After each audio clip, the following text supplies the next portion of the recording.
자, 오늘도 귀한 찬양으로 이렇게 섬겨주신 우리 청년들께 감사를 드립니다. 여러분 매주 수요일마다 우리 청년들이 이렇게 예배 전에 우리 1시간 반쯤 전, 한 6시쯤부터 모여서 이렇게 또 찬양 준비하고 또 이렇게 예배를 잘 섬겨주고 있습니다. 항상 우리 청년들을 위해서 여러분들 늘 기도하실 때마다 잊지 마시고 우리 청년들의 인생의 삶 하나님께서 항상 인도해 주시도록 기도해 주시기를 부탁을 드리겠습니다. 자, 오늘 우리 디모데전서 말씀 공부 계속 이어가겠습니다. 디모데전서 4장 이야기를 오늘 우리가 살펴보겠습니다. 여러분 성경 신약 성경 디모데전서 4장을 다 펴시고 우리 말씀 구절 구절 이렇게 또 필요한 부분들 읽어 가시면서 우리가 오늘 한번 또 말씀을 살펴보겠습니다. 자, 디모데전서 4장입니다. 신약 성경 338쪽입니다. 338쪽 디모데전서 4장 1절 말씀서부터 이제 우리 말씀의 내용 중요한 구절들을 읽어가면서 말씀을 나누겠습니다. 프린트물을 갖고 계신 분들은 6페이지 맨 밑에 내용이겠습니다. 자, 우리가 디모데전서의 말씀을 지금 오늘까지 이렇게 네 번째 시간으로 읽어가고 있습니다. 디모데전서 그러면 우리가 지난 시간까지 세 차례 이렇게 쭉 살펴보면서 말씀드렸지만 목회자가 젊은 목회자인 바울이 젊은 목회자인 디모데에게 편지를 보내서 목회를 이렇게 하거라 하면서 전해준 목회 지침서, 또 동시에 신자들은 이렇게 신앙생활을 하라 라고 하는 신앙 지침서, 이게 바로 디모데전서다 라고 하는 말씀을 계속해서 드리고 있죠. 자, 오늘은 디모데전서 4장의 이제 말씀을 봅니다. 4장 1절부터 우리가 1절과 2절 말씀을 먼저 보겠습니다. 4장 1절과 2절의 말씀에서 사도 바울은 신자들을 그 당시에 이제 공격하는 디모데가 목회했던 곳이 에베소 교회인데, 이 에베소 교회의 신자들을 영적으로 흔들어대고 신앙 안에서 떠나가도록 만드는 그러한 사람들이 있었습니다. 그것을 거짓 교사들 혹은 심하게 이야기할 때는 사도 요한 같은 경우는 교회 안에 들어온 그런 사람들을 적그리스도다 이렇게 표현하기도 합니다만, 사도 바울은 이 디모데전서를 통해서 에베소 교회 안에 신자들을 교란시켜서 영적으로 신앙적으로 떠나가게 만드는 사람들에 대해서 이제 4장에서 이런 표현들을 하고 있습니다. 자, 1절과 2절 말씀을 한번 제가 읽어보겠습니다. 1절, 그러나 성령이 밝히 말씀하시기를 후일에 어떤 사람들이 믿음에서 떠나 미혹하는 영과 귀신의 가르침을 따르리라 하셨으니 자기 양심이 화인을 맞아서 외식함으로 거짓말하는 자들이라. 자, 이 1절과 2절의 말씀에서 바울은 에베소 교회 안에 들어와서 교인들을 영적으로 혼동스럽게 만들면서 교인들의 신앙을 해치는 사람들, 그래서 교인들조차도 영적으로 속아 넘어가서 결국은 하나님 떠나서 그리스도를 배교하는 그런 사람들이 이제 장차 생겨질 것이다 라고 하는 그런 이야기를 들려주고 있습니다. 자, 여기 1절 말씀에 보면 성령이 밝히 말씀하시기를 이라고 하는 구절이 나옵니다. 자, 바울의 이 서신들 중에는 종종 이러한 말씀들, 이러한 표현들이 나옵니다. 바울은 깊이 기도하면서 성령께서 주시는 감동, 바로 그 성령께서 말씀하시는 바를 이렇게 종종 표현합니다. 성령이 밝히 말씀하시기를. 성령께서 분명히 나에게 말씀해 주시는 바가 있다고 바울이 표현하고 있는 겁니다. 자, 여러분 이 1절 말씀의 이 첫 표현을 읽으시면서 마음속에 우리 이러한 소망이 있으면 좋겠습니다. 성령께서 나에게 말씀하시는 것을 내가 좀 밝히 알 수 있으면 좋겠다. 이러한 소원이 좀 있어야겠습니다. 우리 신자들의 마음속에 성령께서 내 마음속에 말씀하시는 것을 내가 알아차릴 수 있으면 좋겠다. 그걸 좀 느낄 수 있고 깨달을 수 있으면 좋겠다. 이런 생각, 이런 소망이 좀 있어야 합니다. 그래서 날마다 성령님 내게 말씀해 주십시오. 그 말씀을 내가 알아차릴 수 있게 해주십시오. 밝히 말씀하시는 것을 내가 깨달을 수 있게 해주십시오. 이런 기도를 오늘 이 말씀을 보시면서 우리가 그렇게 기도하면 좋겠습니다. 자, 바울에게 성령께서 밝히 말씀하셨습니다. 후일에 앞으로 어떤 사람들이 믿음에서 떠난다는 겁니다. 앞으로 어떤 사람들이 믿음에서 떠날 것이다 라고 성령께서 말씀해 주셨다는 겁니다. 여러분, 이렇게 성령께서 바울에게 말씀해 주시는 까닭은 신자들로 하여금 경계하라고, 마음 가운데 경계심을 가지고 어쩌면 나도 후일에 앞으로 어떤 사람들이 믿음에서 떠난다라고 하는 이 표현처럼 나도 어쩌면 후일에 믿음에서 떠날 수도 있다라고 하는 생각을 갖도록 바울이 이렇게 말씀으로 적어준 겁니다. 또 2000년이 지난 오늘도 마찬가지입니다. 우리가 이런 말씀을 읽으면서 마음속에 생각해야 합니다. 후일에 앞으로 어떤 날이 될지 모르지만 언젠가 어떤 사람들은 믿음에서 떠날 것이다 라는 겁니다. 여기서 우리들의 마음속에 예수님의 12 제자들이 최후의 만찬 자리에서 예수님이 떡을 하나 떼셔서 그릇에 나랑 같이 손을 넣는 자, 또 이 중에 너희들 중에 한 사람이 나를 팔리라 라고 주님 말씀하실 때 제자들 이구동성으로 하는 말이 그런 말이었죠. 주님, 나는 아니지요. 주님, 나는 아니지요. 이렇게 다 죄다 한 목소리로 이야기합니다. 그때 주님께서 나와 함께 이렇게 그릇에 떡을 떼는 자, 내 그릇에 이 손을 대는 자가 나를 팔 자다 라고도 말씀하시지만, 그런 말씀은 누가 나를 팔 거다라고 주님이 지목하려고 하는 것이 아니라 경계해라, 경계해라. 너희들 중에 나를 팔 자도 있다 라고 하는 그런 경계의 말씀으로 주님 먼저 말씀해 주신 것이거든요. 참 마음속에 우리가 이렇게 성경을 읽으면서 그 주님의 말씀은 가룟 유다에게 주시는 주님의 마지막 기회였다 라는 생각을 하게 됩니다. 너희들 중에 나를 팔 자가 있다 라고 주님 말씀하실 때 가룟 유다는 알고 있었어요. 왜냐하면 그 최후의 만찬 자리에 오기 전에 유다는 이미 대제사장들과 이 공회에 있는 사람들과 함께 의논했거든요.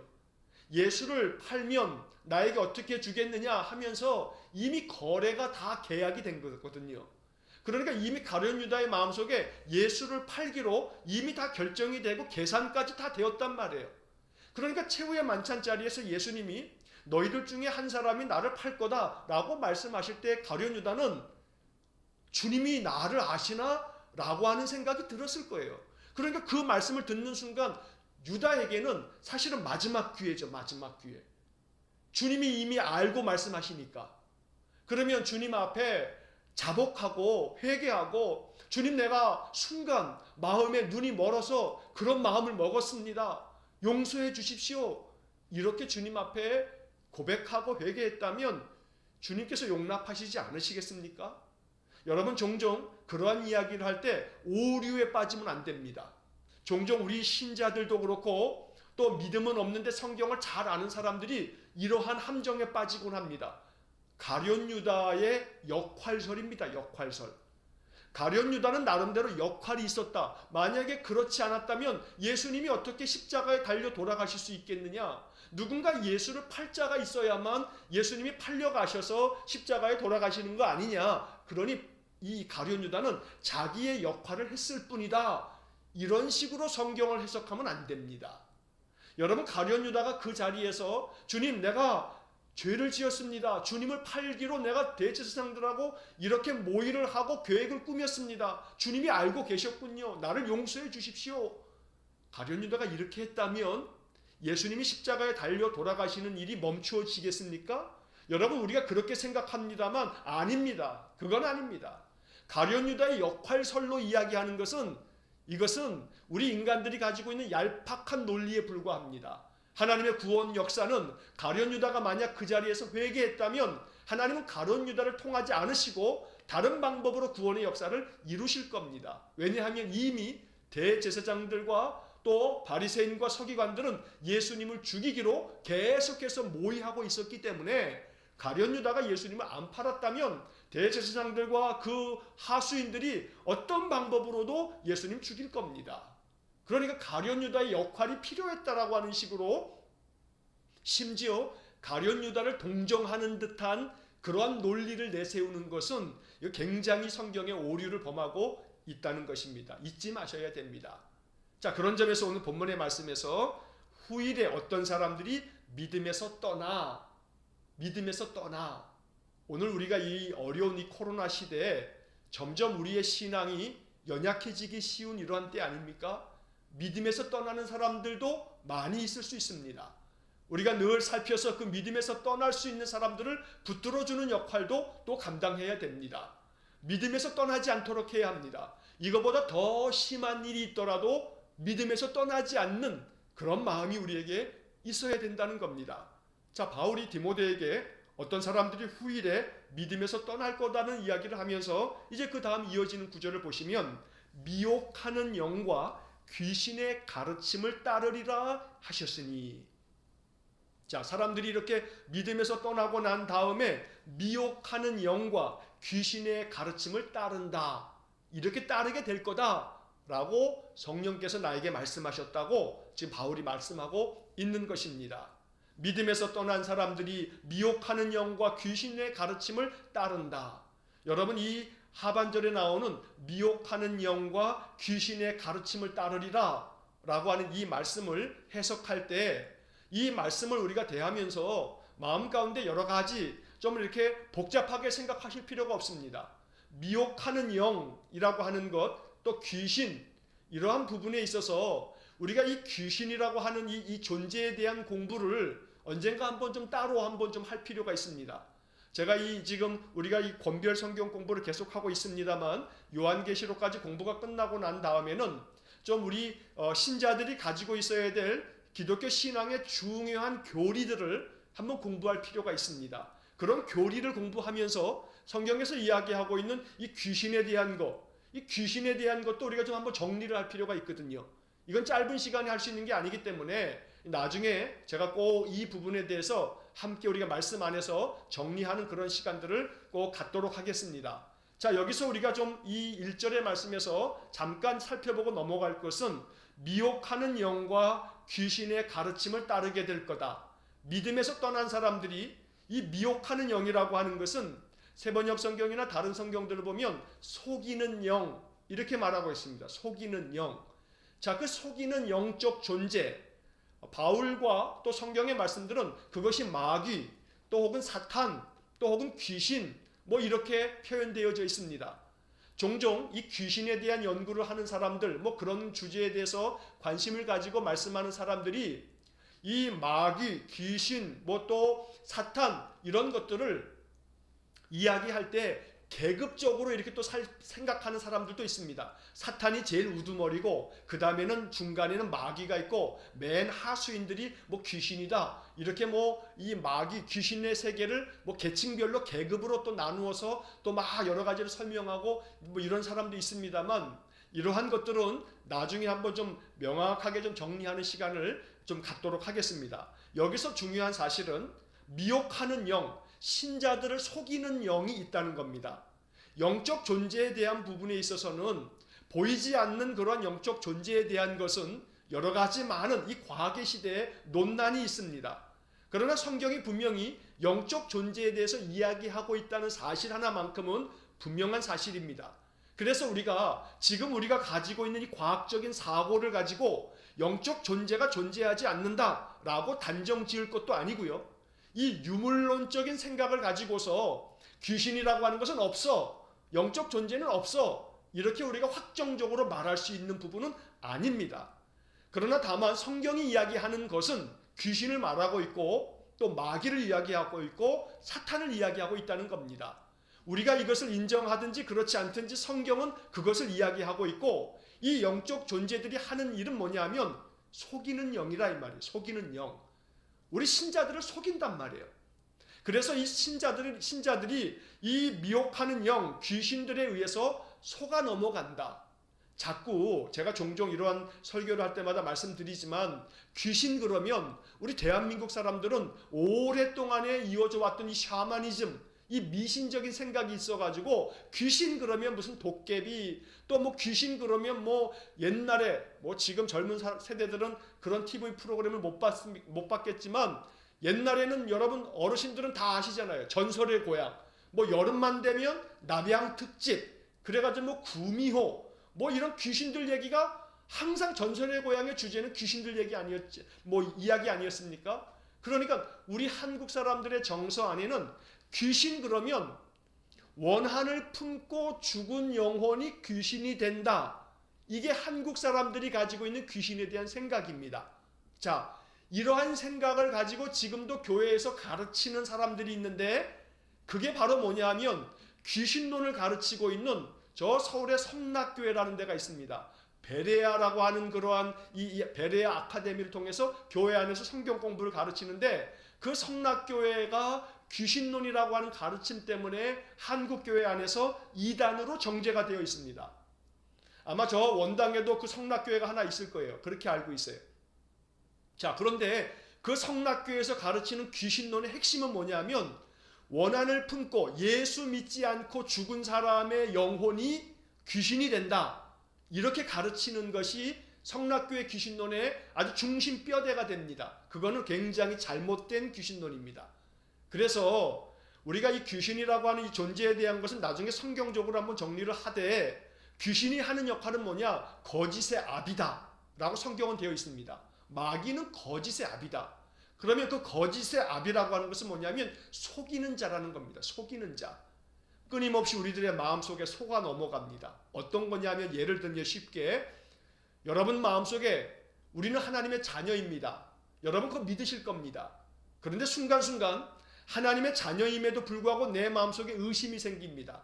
그렇게 의심이 들 때마다 내 마음속에 하나님과 나의 영적 관계가 자꾸 깨어지면서 하나님을 신실하게 믿고 의지하기보다는 내 마음속에 많은 번민과 괴로움이 찾아옵니다. 그런 번민과 괴로움들은 속이는 영인 미혹의 영이 우리의 마음속의 믿음을 없애버렸기 때문입니다. 그 믿음을 자꾸 흔들어댔기 때문입니다. 마귀가 길가에 뿌려진 씨앗을 와서 그냥 확 삼켜버리듯이 말씀이 내 안에 충만해지면 하나님 나와 함께 계신다는 임마누엘 믿음, 나는 하나님의 자녀이기 때문에 아버지 되신 하나님이 내 인생 책임진다 라고 하는 그런 믿음이 확고해지는데 자꾸 속이는 영이 우리의 마음속에 틈타면 그러면 내 마음이 흔들려서 내가 하나님의 자녀됨을 의심하게 되고 하나님 나와 함께 계신다는 것도 믿지 않게 되고 그러면서 자꾸 인생에 대한 번민이 생기는 겁니다. 끊임없이 우리는 미혹하는 영, 속이는 영 때문에 믿음에서 떠나가게 됩니다. 그렇기 때문에 오늘 이 시간에 이 1절 말씀을 통해서 여러분 다른 어떤 것보다 이 말씀에서 간단하게 정리할 것은 미혹하는 영에 대해서만 오늘 이 시간에 짧게 생각해 보는 겁니다. 미혹하는 영, 속이는 영, 끊임없이 신자들의 마음의 복음을 속여서 우리가 끊임없이 듣는 말씀을 흐리게 만드는 겁니다. 그래서 그 말씀이 내 마음속에서 힘을 발휘하지 못하도록, 그래서 말씀 안에 굳건하게 서면 담대해지고 평안해질 텐데 내 마음의 평안이 깨지거나 내 마음속에 끊임없는 불안과 염려가 생겨서 주님을 향한 신실한 믿음으로 평화를 누리지 못한다면 내가 지금 영적으로 미혹하는 영에 의해서 속고 있구나 라고 생각하시면 됩니다. 그래서 끊임없이 이 1절 말씀을 생각하실 때마다 미혹하는 영의 가르침에 따르지 말아야 된다. 그런 마음의 생각이 들 때마다 알아차리셔야 됩니다. 이거 미혹하는 영이 내 마음에 계속해서 헛된 잘못된 가르침을 내 속에다 심어놓고 있구나 라고 생각하셔야 합니다. 여러분 봄에 벼를 모내기에 가지고 벼를 심어두면요 분명히 농부는 벼만 심었는데 시간이 지나면 한 달, 두 달 계속 그 논에 가서 그 벼 심어놓은 그곳에서 여러 가지 많은 이게 벼만 있는 게 아니라 이젠 그 외에 여러 가지 많은 이 잡초들이 그 안에서 막 자라나지 않습니까? 그러면 그거 뽑아내 주지 않으면 안 되거든요. 논에서뿐만 아니라 이 밭에서도 밭에다가 이 모종을 심어놓고서 이것이 자라갈 때 분명히 내가 심어놓은 그 씨만 자라는 것이 아니라 심지도 않은 잡초가 막 자랍니다. 그대로 내버려두면 잡초가 자랍니다. 그래서 농부는 이른 아침마다 매일 나가서 뭐 하냐면 계속해서 김을 매주면서 잡초를 뽑아주는 게 농사입니다.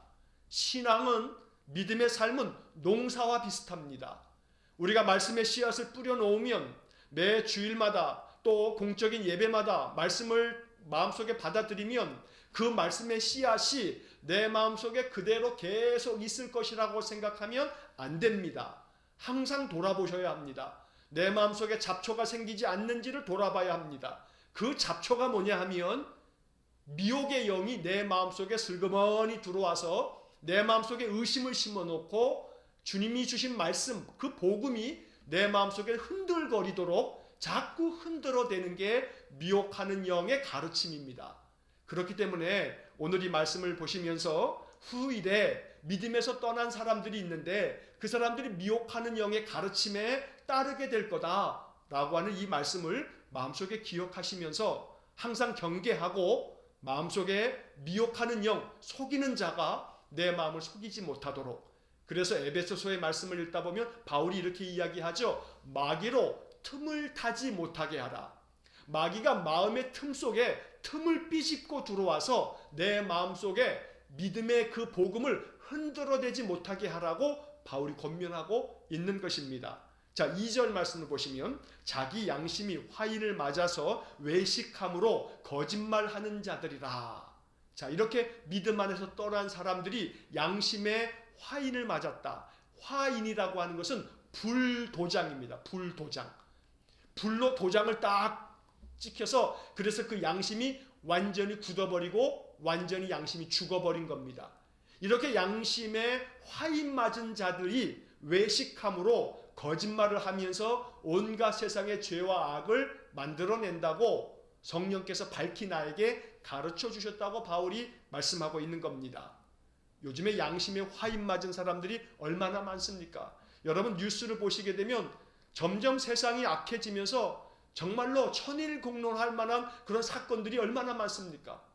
부모가 제가 낳은 그런 자식들을 죽이는 일들, 여러분 정말 끔찍하리만큼 그 자식들을 죽여놓고서 집안에다가 몇 달씩 두는 경우도 있지 않습니까? 완전히 엽기죠, 엽기. 그러한 일들이 양심에 화인 맞은 자들이 도무지 그 마음속에 인간으로서 가져야 될 본성을 완전히 잃어버리는 것들을 우리가 많이 보게 됩니다. 그런데 이것이 그렇게 큰 중대 범죄자들만의 문제가 아니고 양심의 화인을 맞게 되면 하나님에 대한 믿음이 완전히 꺾여지면서 세상의 것들에만 마음이 취해서 세상 것에만 마음을 빼앗기게 되고 세상 것들이 다인 줄 알고 그렇게 살아갑니다. 여러분 양심이 화인을 맞았다라고 하는 것이 온갖 죄와 악으로만 나아가는 것으로만 생각하시지 마셔야 됩니다. 무슨 얘기냐면 양심이 화인을 맞아서 온갖 흉악한 범죄를 저지르는 것, 양심이 완전히 사라져버린 사람만이 아니고 양심의 화인을 맞게 되면 하나님 다 쓸데없고 필요없고 하나님 없다. 이게 양심이 화인 맞은 자의 모습입니다. 하나님 없다. 세상살이 죽으면 끝나는 거지. 그저 내 인생의 삶 이걸로 끝이야 라고 생각하면서 하나님 없이 살아가면서 하나님 말씀 거역하는 인생들, 이게 양심의 화인을 맞은 자들의 인생이라는 것입니다. 그래서 바울이 1절과 2절의 말씀을 통해서 믿음 안에서 떠난 사람들에 대한 그러한 일들에 대해서 경고하면서 이 주시는 말씀이 디모데의 마음속에 담겨져서 목회를 할 때마다 성도들이 믿음 안에서 떠나지 않도록 미혹하는 영의 가르침에 속지 않도록 디모데는 계속해서 말씀으로 가르쳐야 하고 또 신자들은 이 말씀을 보면서 끊임없이 내 마음속에 속이는 영 때문에 마음의 믿음이 속아 넘어가서 믿음이 흔들리고 있는 것은 아닌지를 점검하는 것, 이것이 바로 신앙 지침서로서 디모데전서를 읽어야 되는 이유가 되는 겁니다. 자, 그 다음에 이제 6절서부터 그 이하의 말씀을 보면 이제 바울이 이번에는 말씀 사역자들, 믿음의 사람들이 우선순위를 어떻게 가지고 살아야 되는가라고 하는 신앙의 우선순위에 대한 그런 가르침들을 쭉 들려주게 됩니다. 먼저 좋은 일꾼이 되기 위해서는 어떻게 해야 되는가, 무엇이 우선인가 라는 것을 이야기하는데 디모데전서 4장 6절 말씀을 보시겠습니다. 디모데전서 4장 6절입니다. 자, 내가 이것으로 형제를 깨우치면 그리스도 예수의 좋은 일꾼이 되어 믿음의 말씀과 내가 따르는 좋은 교훈으로 양육을 받으리라. 자, 이 말씀에서 바울이 디모데에게 권하는 것은 디모데야, 네가 내가 지금 이렇게 전하고 있는 이 귀한 복음의 말씀들로 교회 안에 있는 형제들을 가르쳐서 형제들을 깨우쳐라. 형제들이 계속해서 말씀 안에 그 진리 안에 거하도록 그렇게 해라. 그래서 그들로 하여금 그리스도 예수의 좋은 일꾼이 되도록 만들어라 라고 권하는 겁니다. 여러분, 이 말씀에 그리스도 예수의 좋은 일꾼, 이 좋은 일꾼에다가 여러분 성경에다 이렇게 좀 형광펜이나 또 좀 빨간 펜이 있으면 좀 표시를 해주시면 참 좋겠습니다. 좋은 일꾼, 그리스도 예수의 좋은 일꾼이 되는 것, 이거 신앙생활의 소중한 목표입니다. 우리가 신앙생활을 할 때 우리의 신앙이 추구하는 것은 그리스도 예수의 좋은 일꾼이 되는 겁니다. 좋은 일꾼이 되어서 하나님 나라의 큰 일꾼으로 사명 감당하는 것, 이것이 우리 인생의 목적이기도 합니다. 여러 인생의 목적 중에 우리가 가져야 될 좋은 중요한 목적은 그리스도 예수의 좋은 일꾼이 되겠다. 이게 우리의 인생의 목적이 될 수 있어야 됩니다. 여러분, 이 말씀 6절의 이 말씀을 마음속에 꼭 좀 간직하셔서 주님, 내가 주님의 좋은 일꾼이 되겠습니다. 그래서 주님의 좋은 일꾼으로서 그 사명 잘 감당하다가 장차 하나님께서 우리를 이 세상에서 부르실 때, 하나님 앞에 섰을 때 주님께서 이미 마태복음 25장 달란트 비유를 통해서 우리에게 말씀하신 것처럼 착하고 충성된 종아, 네가 작은 일에 충성하였으니 내가 너에게 큰 일을 맡기겠다 하면서 주인으로부터 큰 상급을 받는 것처럼 그리스도 예수의 좋은 일꾼이 되는 것, 이것이 우리들의 인생의 삶의 중요한 목적이 되어야 한다는 겁니다. 여러분, 인생의 목적이 단순히 돈 많이 벌어서 자녀 손들에게 많은 유산 남겨주는 것이 인생의 목적이 되어서는 안 됩니다. 정말로 우리들이 인생을 살아가는 동안에 열심히 일해서 많은 소득을 가지고 인생을 잘 영위하는 것도 좋습니다만, 사람이 한 번 죽는 것은 정해진 것이고 그 이후에는 심판이 있느니라, 히브리서에 적혀져 있는 말씀입니다. 우리들의 마음속에 장차 하나님 앞에 서게 됐을 때 하나님께서 결산하자, 너의 인생의 삶에 대해서 결산하자, 너 인생 다 살고 왔는데 너 인생의 삶에 대해서 내가 너에게 세상에 보냈는데 이제 돌아왔으니 너의 인생의 삶에 대해서 결산하자 라고 주님 말씀하실 때, 주님, 내가 이렇게 내 인생을 살았습니다 하고 좋은 일꾼으로서 하나님이 원하시는 삶에 대한 열매를 가지고 나오고 남겨진 달란트를 가지고 나올 수 있는 그런 믿음의 사람이면 좋겠습니다. 자, 그래서 바울이 그리스도 예수의 좋은 일꾼이 되어서 믿음의 말씀과 내가 따르는 좋은 교훈으로 양육을 받으리라. 자, 이 이야기는 네가 따르는 좋은 교훈, 지금 디모데가 항상 따르고 있는 좋은 교훈, 그 복음의 말씀으로 네가 형제들을 깨우치면 그 형제들도 믿음의 말씀으로 또 네가 가지고 있었던 그 좋은 교훈으로 그들도 또한 좋은 일꾼이 되어서 양육을 받게 될 거다, 이렇게 말하는 겁니다.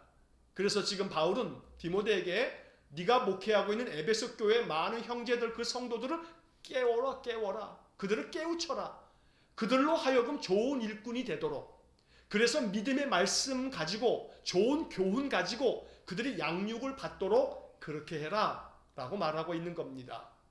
여러분, 신앙 안에서 좋은 교훈으로 양육을 받을 때에 좋은 일꾼이 될 수가 있는 겁니다. 그 양육을 받는다는 것은 다른 게 아닙니다. 어려운 것도 아니고요. 여러분들이 시간만 조금씩 내면 됩니다. 다름 아닌 우리가 교회 안에서 여러 가지 제자훈련 프로그램도 또 특정한 기간 동안에 할 수도 있습니다만, 예배가 가장 좋은 양육입니다. 예배를 통해서 말씀 안에서 좋은 양육을 받을 수 있도록 예배에 힘쓸 줄 알아야 됩니다. 그리고 예배 안에서 목사가 말씀을 이렇게 나누어 드리면서 말씀을 설명할 때에 성령님, 이 말씀을 내게 주시는 말씀으로 내가 깨닫게 해 주십시오. 또 이 말씀을 통해서 내 믿음이 견고하게 서게 해 주십시오. 그래서 내가 좋은 일꾼이 되어지도록 나에게 은혜를 주십시오. 여러분, 늘 그렇게 기도하면서 말씀을 들으신다면 말씀 안에서 잘 양육이 되는 것입니다. 그래서 특별히 올해는 여러 번 예배 때마다 광고 드리고 있습니다만, 새벽 기도회도 월요일서부터 토요일까지 계속해서 온라인으로 실시간 방송하고 유튜브에 그 영상 올리니까 언제라도, 시간이 어느 때라도 여러분 그 영상에 설교 부분만 보셔도 괜찮아요. 그 중간에 설명창에다가 제가 그 설교 시작 시간을 다 이렇게 해놨어요. 그거 딱 클릭하면 설교 시간에 바로 그 말씀을 들을 수가 있습니다. 말씀 안에서 끊임없이 양육되어지는 삶을 살아갈 수 있어야 된다는 겁니다. 그러면 내 인생의 삶에 어떤 목적을 가져야 될까? 오늘 나는 어떤 마음으로 살아야 될까? 내가 그리스도의 좋은 일꾼으로 어떤 자세를 가지고 살아야 되는가? 마음속에 성령님이 깨닫게 해주시고 또 인도해 주시는 바가 있습니다. 그렇게 살아갈 때 하나님께서 우리를 통해서 하나님의 놀라운 일들을 행하실 줄로 믿습니다. 자, 그 다음에 이제 이어지는 7절과 8절을 보겠습니다. 자, 7절, 8절에서는 좋은 일꾼이 되려면 앞에서 6절에서는 믿음의 말씀과 좋은 교훈으로 양육을 받아야만 좋은 일꾼이 되는 거다라고 말씀을 했는데 이제 7절과 8절에서는 망령되고 허탄한 신화를 제거해버려라. 그리고 경건에 이르도록 자기 자신을 연단시켜야 된다. 그래야 좋은 일꾼이 되는 거다. 이러한 말씀을 들려주고 있습니다. 자, 여러분 성경 7절과 8절을 보겠습니다. 망령되고 허탄한 신화를 버리고 경건에 이르도록 내 자신을 연단하라. 육체의 연단은 약간의 유익이 있으나 경건은 범사에 유익하니 금생과 내생에 약속이 있느니라. 자, 이 7절과 8절 말씀도 좋은 일꾼으로서 우리가 해야 할 일들에 대해서 가르쳐주고 있습니다. 그래서 이러한 말씀들이 우리에게 신앙의 지침이 된다는 이야기입니다. 자, 망령되고 허탄한 신화를 버리고 이렇게 되어 있는데 앞에 나오는 망령되고라고 하는 이 표현은 다른 성경 번역을 보게 되면 저속하고 이렇게 번역된 성경이 있습니다. 저속하고 저속한 이야기를 버려라 이 말입니다. 저속한 이야기를. 여러분 저속하다는 게 뭡니까?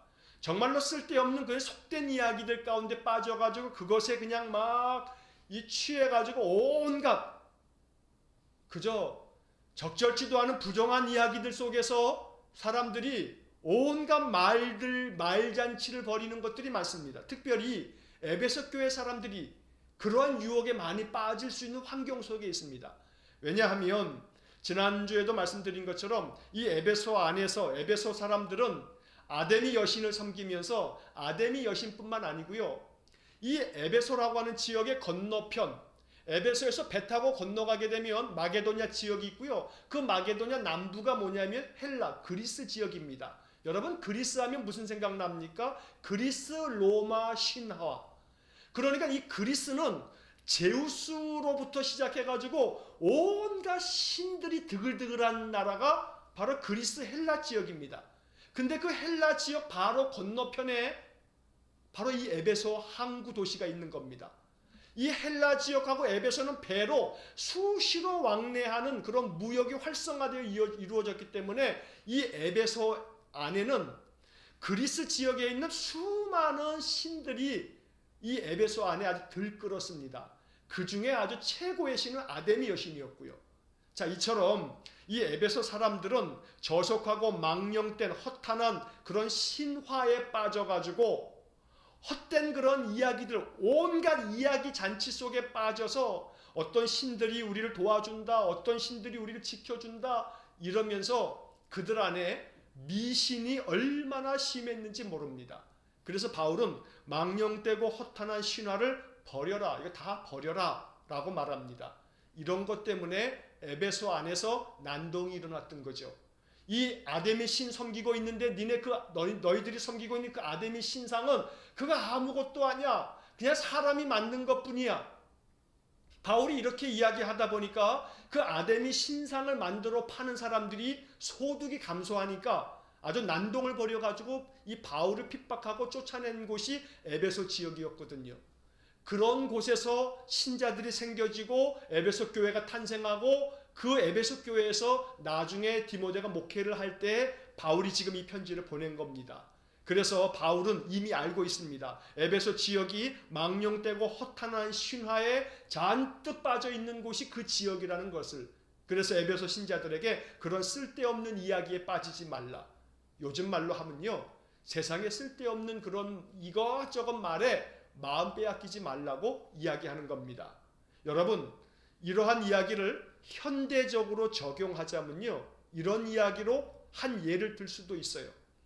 제가 좀 아까 앞에 시작하면서 미혹하는 영과 귀신의 가르침을 따르게 될 거다 믿음에 떠난 사람들이 그런 얘기를 했는데요. 요즘에는 옛날처럼 전설의 고향은 없죠, 지금은.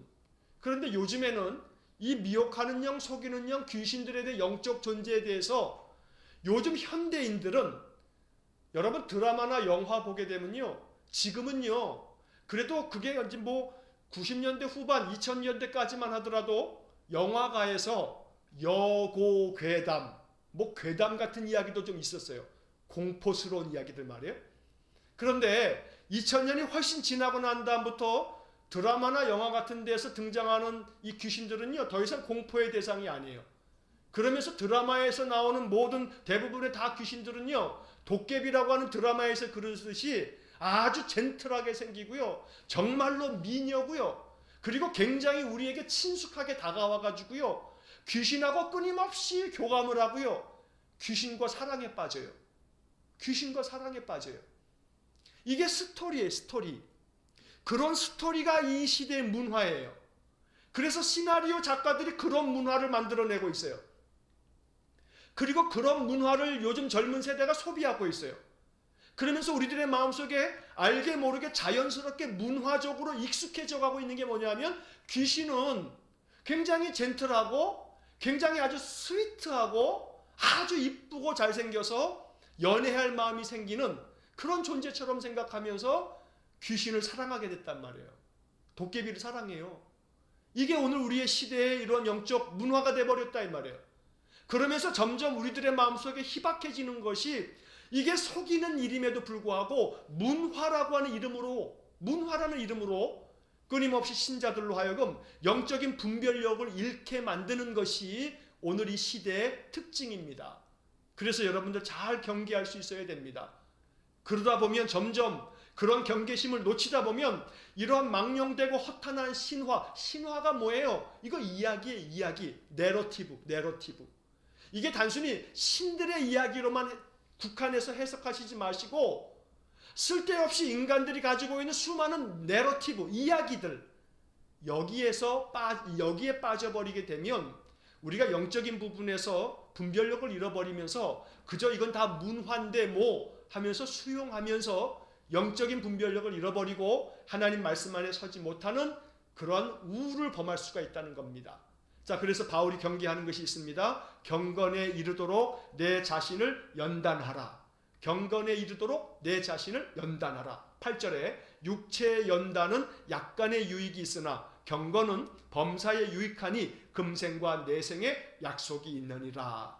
자, 그래서 첫째로 6절에서는 좋은 일꾼이 되려면 믿음의 말씀과 좋은 교훈으로 양육을 받아야 된다. 자, 두 번째로 7절 8절에서는 경건에 힘써야 된다. 경건으로 자기 자신을 연단해라. 그래야 좋은 일꾼이 된다. 여러분, 예수 그리스도의 좋은 일꾼이 되는 게 인생의 목적입니다. 요리문답의 첫 번째 문답이 뭡니까? 사람의 제일 된 목적이 무엇입니까? 사람의 제일 된 목적은 하나님을 영화롭게 하며 그의 뜻을 따라서 인생을 살아가고 그를 즐거워하는 것이다. 그러므로 하나님의 뜻을 따라 인생을 살아가는 좋은 일꾼이 되려면 경건에 힘써야 된다. 그러면서 8절에서 바울이 이야기해주는 중요한 복음이 하나 있습니다. 경건은 범사에 유익하니. 경건은 범사에 유익하다. 여러분, 이 말씀이 담고 있는 비밀을 아셔야 합니다. 이 말씀의 비밀을 경험하셔야 됩니다. 이것이 신앙생활의 중요한 목적이 되셔야 합니다. 이 단순한 이 한 구절을 가볍게 여기시지 마시기 바랍니다. 경건은 범사에 유익하니. 경건의 유익을 느낄 수 있어야 됩니다. 다시 말하면 경건이라고 하는 말을 어렵게 생각하지 마십시오. 경건이라고 하는 것은 믿음의 삶, 이렇게 여기시면 좋습니다. 믿음을 가지고 살아가는 삶, 그러한 생활, 이게 경건입니다. 그렇게 믿음을 가지고 살아가는 삶이야말로 우리의 모든 일에 있어서 유익하다. 그 유익을 여러분 경험하셔야 됩니다. 믿음의 생활을 했더니 내 마음속에 말할 수 없는 평안을 경험하셔야 되고요. 믿음의 생활을 통해서 말씀 생활, 기도 생활, 찬양 생활, 말씀 안에서 거하면서 그렇게 믿음 생활을 했더니 내 마음속에 지혜가 생기고요. 내 마음이 담대해져서 어떤 것도 겁나지 않고요. 인생에 그 어떤 것도 견디어낼 만큼의 강인함이 생기고요. 그러면서 내 마음속에 그 믿음의 경건함이 주는 충만한 은혜 때문에 많은 사람들의 관계 속에서도 모든 인간관계를 정말로 지혜롭게 잘 해결해 가면서 그 인생의 삶을 정말 복되게 살아갈 수 있는 겁니다. 경건은 범사에 유익하다는 이 사실을 여러분 잊지 마셔야 합니다. 그저 이 말씀이 오늘 이 물질 만능의 시대, 이 만몬이라고 하는 이 우상이 온 세상 사람들의 삶을 지배하고 있는 이 시대에 돈은 범사에 유익하니, 본문의 말씀이 지금 이렇게 바뀌어진 세상 아닙니까? 가장 범사에 모든 일에 유익한 것은 돈이다, 이렇게 세상 사람들 다 여기는 거 아닙니까? 돈이 편리하긴 합니다. 그러나 돈이 우리에게 편리함을 가져다 주는 것은 있습니다만 편리함이 모든 점에 있어서 다 유익한 것은 아닙니다. 유익이라고 하는 것은 이로움인데 돈이라고 하는 것은 편리합니다. 정말 편리합니다. 하지만 그러나 그 돈이 항상 우리에게 유익한 것은 아닙니다. 돈 때문에 싸움이 벌어지고요. 돈 때문에 살인하고요. 돈 때문에 남을 속이고 그 속인 것 때문에 또 다른 사람이 피해를 입고요. 그렇게 속였다가 결국은 쇠고랑 차고요. 모든 것이 다 돈 때문에 그렇습니다. 여러분, 많은 그런 정치가들이 무너져 내리는 것들 중에 많은 이유가 뭡니까? 돈 받아먹고 그럽니다. 그 사람 재산이 몇십억 있는 걸로 다 밝혀져 있음에도 불구하고 5천만 원 1억 먹다가 쇠고랑 차고 인생 끝나는 거 아닙니까? 참 어리석기 짝이 없습니다. 그 사람이 아예 재산이 없으면 그냥 이해가 되는데 자기 재산 신고된 거 보면 뭐 10억이다 20억이다 이렇게 얘기하는 사람들이 뭐 정치 자금들을 갖다 불법적으로 받은 게 뭐 1억 5천만 원 이런 거 받다가 정치자금법 위반으로 자기의 정치 인생 끝나는 사람들이 종종 있습니다. 얼마나 어리석습니까? 그러니까 우리가 끊임없이 좀 더 편리한 인생을 찾다가 인생 망하는 사람들 많습니다. 경건은 범사에 유익하다. 돈은 편리한 것들 많지만 그것 때문에 망하는 일이 많다는 겁니다. 그래서 정말로 지혜로운 사람은 범사에 유익한 것을 선택할 줄 아는 사람입니다. 바울은 그 유익에 대해서 아주 중요한 결정적인 이야기를 하나 들려줍니다. 금생과 내생의 약속이 있느니라. 금생은 우리가 살고 있는 이 세상이고 내생은 우리가 장차 죽으면 갈 하나님 나라입니다. 오늘 우리가 살고 있는 지금 이 시대나 앞으로의 내세에 있어서도 유익한 약속이 있는 것은 경건이다 라고 말씀합니다. 그러므로 지혜로운 사람은 지금만 생각하는 게 아닙니다. 훗날까지 생각하는 사람이 지혜로운 사람입니다.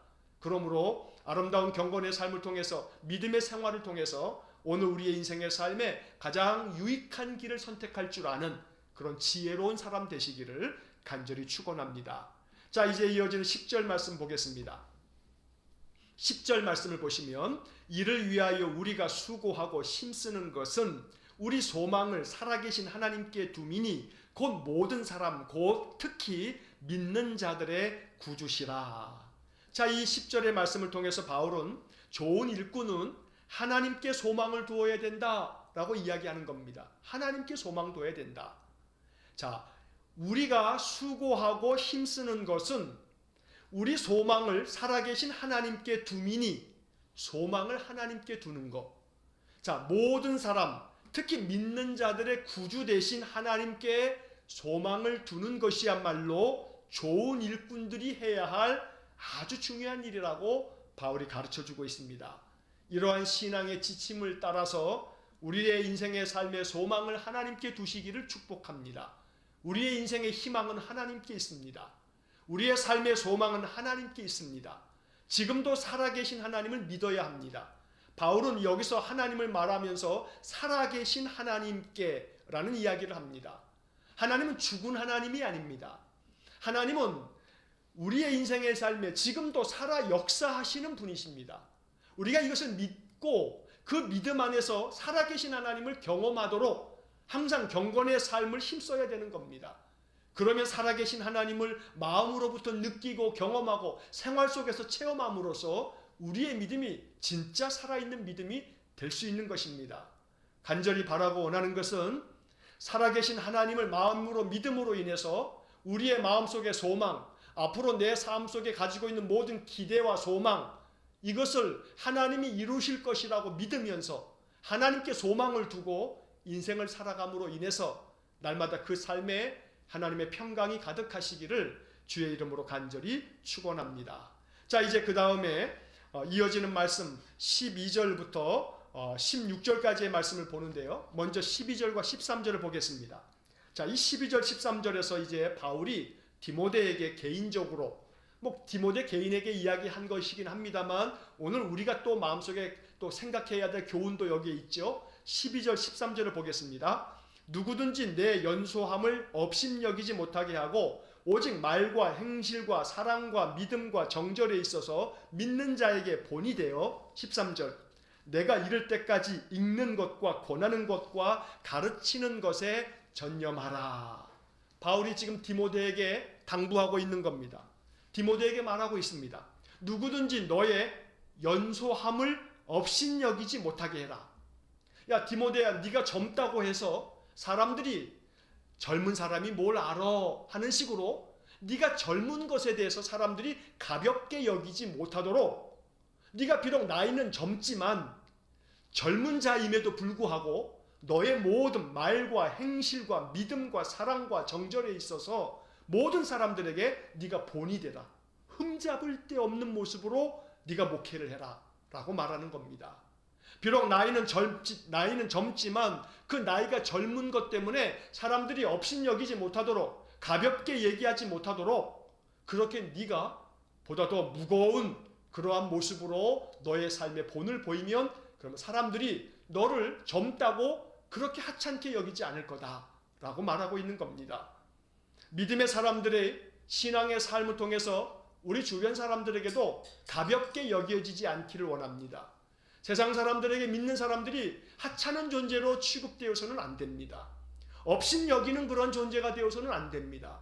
신자들이 주변 세상 사람들한테서 업신여김을 받지 않도록 우리들 자신을 관리해야 합니다. 잘 다스려야 합니다. 내 말에 있어서도 행실에 있어서도 주변 사람들이 조금 더 얕잡아 볼 수 없을 만큼 업신여기지 못하도록 우리들의 모든 행실에 있어서 지혜롭고 현명하고 모든 행실이 모든 사람들이 입이 딱 벌어질 정도로 탁월하게 그 모든 것들을 잘 감당한다면 사람들이 결코 우리가 나이가 젊다고 업신여기지 못할 겁니다. 여기서 바울은 연소함이라고 하는 젊은 나이를 이야기하고 있습니다만 나이뿐만 아닙니다. 그 외에도 마찬가지입니다. 오늘날 이 세상 사람들이 가지고 있는 편견이 얼마나 심한지 모릅니다. 지역에 대한 편견도 많고요. 학벌에 대한 편견은 얼마나 많습니까? 자기 출신, 어떤 출신이냐라고 하는 것에 대한 편견이 정말로 많습니다. 그런 편견 때문에 우리는 우리 스스로가 굉장히 자존감이 낮아져서 내 마음속에 끊임없이 열등감에 사로잡힐 때도 많습니다. 그러나 그러한 열등감으로 말미암아 주변 사람들이 나 자신의 이런 부족함 때문에 업신여기지 못하도록 해라. 바울이 이렇게 이야기하는 것으로 이 말씀 들어야 됩니다. 그러므로 내가 비록 가진 것도 부족하고 배운 것도 부족하고 내가 가지고 있는 것도 없지만 그럼에도 불구하고 주변의 사람들이 업신여기지 못하도록 말과 행실과 사랑과 믿음과 정절과 그 행하는 모든 삶의 모습을 보면 저 사람은 흠잡을 데가 없어. 저 사람에게서는 그저 배울 것밖에 없네. 참 저 사람의 마음 씀씀이와 그 행하는 모든 일들은 모든 사람들이 참 배울만해 라고 사람들이 느낄 수 있도록 그렇게 우리들의 모든 삶을 살아가야 된다는 겁니다. 어떻게 하면 그렇게 살 수 있냐면 경건의 비밀이 있습니다. 경건은 범사에 유익하다. 경건, 믿음의 삶은 우리를 그렇게 만들어 주는 겁니다. 성령이 우리를 그렇게 만들어 가시는 겁니다. 성령 충만함을, 여러분 성령 충만함을 어떻게 해석하십니까? 저는 성령 충만함을 이렇게 해석하면 좋겠다 생각합니다. 성령이 충만한 사람은요, 모든 인생의 삶에서 균형이 있고 자기의 모든 삶을 잘 감당함으로 오늘 본문 말씀대로 한다면 세상 사람들이 업신여기지 못할 만큼 그 탁월함과 성숙함이 온전해져서 성령께서 그렇게 되어지도록 우리를 이끌어 준다는 겁니다. 그렇게 살아가는 사람의 삶이 성령 충만한 삶이다. 지혜롭고 현명하고 잘 바르게 판단하여서 행동하고 많은 사람들을 사랑의 마음, 겸손한 마음으로 잘 섬기고 자기에게 주어진 일들을 열정을 가지고 성실하게 긍정적으로 생각하면서 모든 일들을 탁월하게 잘 감당하는 사람, 그러면서 모든 일에 감사함으로 영광은 하나님께 돌리는 사람, 그 사람은 성령 충만한 사람입니다. 이것은 한 개인의 특징이 아니고 우리가 늘 하나님 앞에 기도하면서 성령의 도우심을 구하면 성령께서 우리를 그렇게 만들어 주실 겁니다. 그러기 위해서 13절에서 바울이 권면하는 게 있습니다. 내가 이를 때까지 읽는 것과 권하는 것과 가르치는 것에 전념해라. 바울은 디모데에게 이렇게 말씀합니다. 읽는 것에 전념해라. 뭘 읽는 겁니까? 성경을 읽는 겁니다. 성경을 읽는 거 열심히 읽어야 됩니다. 성경을 열심히 읽는 것이 첫 번째 지름길입니다. 왜냐하면 성경은 하나님의 성령의 감동으로 된 것이기 때문입니다. 성경만 여러분 열심히 읽고 성경의 말씀을 끊임없이 듣다 보면 거기에 지혜가 생깁니다. 그 속에 용기가 생기고요. 그 속에 믿음이 생깁니다. 그 속에 경건의 힘이 생기는 겁니다. 성경을 읽는 것, 여기에 전념하라고 바울이 가르칩니다. 디모데에게는 권하는 것과 가르치는 것에 전념하라고 했고요. 신자들은 이렇게 목회자인 디모데가 권하고 가르치는 것을 신자들은 어떻게 해야 되는 겁니까? 열심히 전념해서 배우라는 겁니다. 그러니까 이 13절의 말씀이 비밀입니다. 여기에 답이 있는 겁니다. 여러분들은 열심히 성경 읽으셔야 됩니다. 그리고 여러분들은 그 성경의 말씀을 권하고 가르치는 목사의 말씀들을 열심히 듣고 배우는 겁니다. 목사는 여기 말씀하는 것처럼 열심히 권면하고 가르치는 겁니다. 여기에 전념하는 겁니다. 그러면 그 사람은 경건의 사람이 됩니다. 그러면 그 모든 범사에 유익함이 있습니다. 그 유익함은 우리의 그 어떤 인생의 삶에서도 당당하게 인생을 살아갈 수 있는 그러한 굳은 심지를 만들어 준다는 겁니다. 그러므로 이 디모데전서 4장 13절이 가르쳐주는 이 권면을 여러분 꼭 순종할 수 있기를 간절히 축원합니다. 자, 이제 그 다음에 15절과 16절 말씀을 보겠습니다. 마지막으로 4장에서 15절과 16절을 이제 마지막으로 보고 마치겠습니다. 15절을 보시면 이 모든 일에 전심전력하여 너의 성숙함을 모든 사람에게 나타나게 하라. 내가 내 자신과 가르침을 살펴 이 일을 계속하라. 이것을 행함으로 내 자신과 내게 듣는 자를 구원하리라. 자, 이건 지금 디모데에게 이야기하는 거죠. 디모데에게 지금 말하고 있습니다. 이러한 모든 일에 전심전력으로 너의 성숙함을 모든 사람에게 나타내라. 전심전력이라고 하는 말이 나옵니다. 전심전력. 온 마음을 가지고 온 힘을 다해서 이 모든 일에 힘쓰라고 말합니다.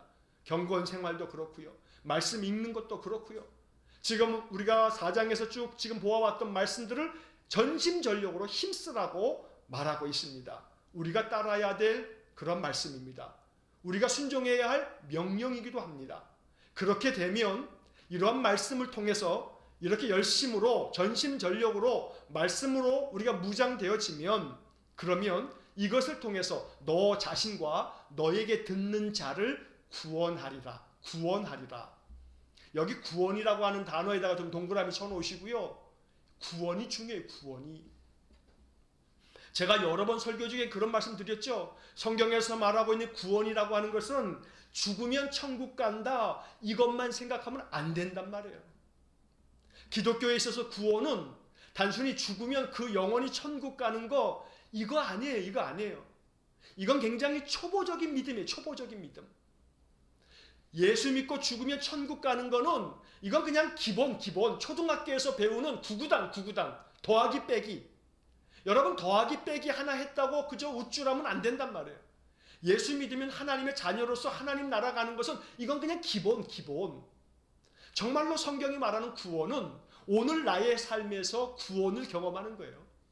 구원을 경험하는 거예요. 이 구원은 굉장히 폭넓은 개념이란 말이에요. 날마다 너 자신과 너에게서 말씀을 듣는 자들이 구원을 받게 될 거다. 이 모든 일에 전심전력하면 한날을 살아가는 동안에 마음이 괴로워요. 마음이 답답해요. 그 사람 구원받아야 될 사람이죠. 여러분 자신의 인생의 삶 속에 그런 일들 많잖아요. 어느 날인가는 굉장히 마음이 우울하고 마음이 답답하고 괴로워요. 괴로워가지고 잠을 이루지 못해요. 밤새도록 뒤척뒤척거리고 마음이 답답하게 뭔가 꽉 눌려 있어요. 그 사람 구원받아야 될 사람이죠. 마음이 속상하면 그 속상한 마음 때문에 누구 탓이다 하면서 원망하고 불평하고 미워하고 증오하고 이 사람 구원받아야 될 사람이죠. 어떤 일에 있어서 낙담하게 되면 그 낙담이 자기 탓인 줄 알고 굉장히 죄책감에 사로잡히고 열등감에 사로잡혀가지고 온통 모든 것들이 자기 책임인 양 그렇게 자기 자신에게 화살을 쏘아대는 사람, 이 사람도 구원받을 사람이라 이 말이에요. 우리의 인생의 삶에서 구원받을 일이 너무너무나 많아요.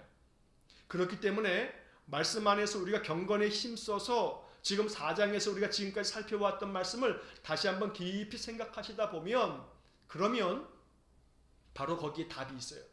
날마다 우리는 구원을 경험해야 됩니다. 내 안에 은혜와 평강이 충만하지 않으면 나는 지금 구원받아야 될 사람이다 라고 여기시면 됩니다. 오늘도 내 마음, 내 삶을 구원해 주십시오. 나의 연약하고 지치고 피곤한 이 병든 육신도 구원해 주십시오. 날마다 하나님의 구원을 소망하고 선포하고 날마다 소망하면서 전심전력으로 믿음의 길을 걸어가실 수 있기를 간절히 축원합니다. 그래서 이번 한 주간도 또 우리의 모든 삶에서 전심전력으로 힘써야 될 것이 무엇인지 항상 마음에 생각하시면서 우리의 신앙의 성숙함이 많은 사람들에게도 드러날 만큼 아름다운 믿음의 삶이 될 수 있기를 주의 이름으로 간절히 축원합니다. 자, 기도하겠습니다. 사랑과 자비가 풍성하신 하나님, 수요일마다 이렇게 성경의 말씀들을 읽어가면서 말씀이 주는 교훈을 통해서 우리의 영적 삶이 더욱더 경건해지기를 원합니다. 경건의 삶, 믿음의 삶을 통해서 우리의 모든 삶이 유익해지기를 원합니다. 우리 성도들로 하여금 읽는 것과 그 말씀 듣는 것과 배우는 일에 전념하되 전심전력으로 힘쓰므로 인해서 하나님의 구원하심의 은혜가 날마다 삶 속에서 경험되어지는 놀라운 복을 허락하여 주옵소서. 오늘도 이 수요일 저녁에 주님 앞에 예배하는 성도들과 또 나중에라도 시간을 내어서 이 말씀을 경청하는 모든 성도들에게 성령님 임재하셔서 날마다 우리 성도들의 마음속에 전심전력으로 말씀 안에 거할 줄 아는, 그래서 인생의 모든 삶을 능력으로 잘 감당하는 우리 모든 성도들 되게 하여 주옵소서. 주님의 은혜와 평강이 모든 성도들에게 충만하게 하기를 원하오니 주님께서 날마다 살펴 주옵소서. 모든 것을 주님께 의탁하며 예수님 이름으로 기도하옵나이다. 아멘. 우리 구주 예수 그리스도의 은혜와 하나님 아버지의 극진하신 사랑과 성령의 교통하심이 경건의 삶을 통해서 모든 범사가 유익하여서 하나님 주시는 그 약속의 구원을 날마다 삶 속에서 더 풍성하게 누리기를 소원하는 머리 숙인 믿음의 사람들 위해와 우리 성도들의 온 가정 온 가족들 위해 이제로부터 영원토록 함께 하시길 축원하옵나이다. 아멘.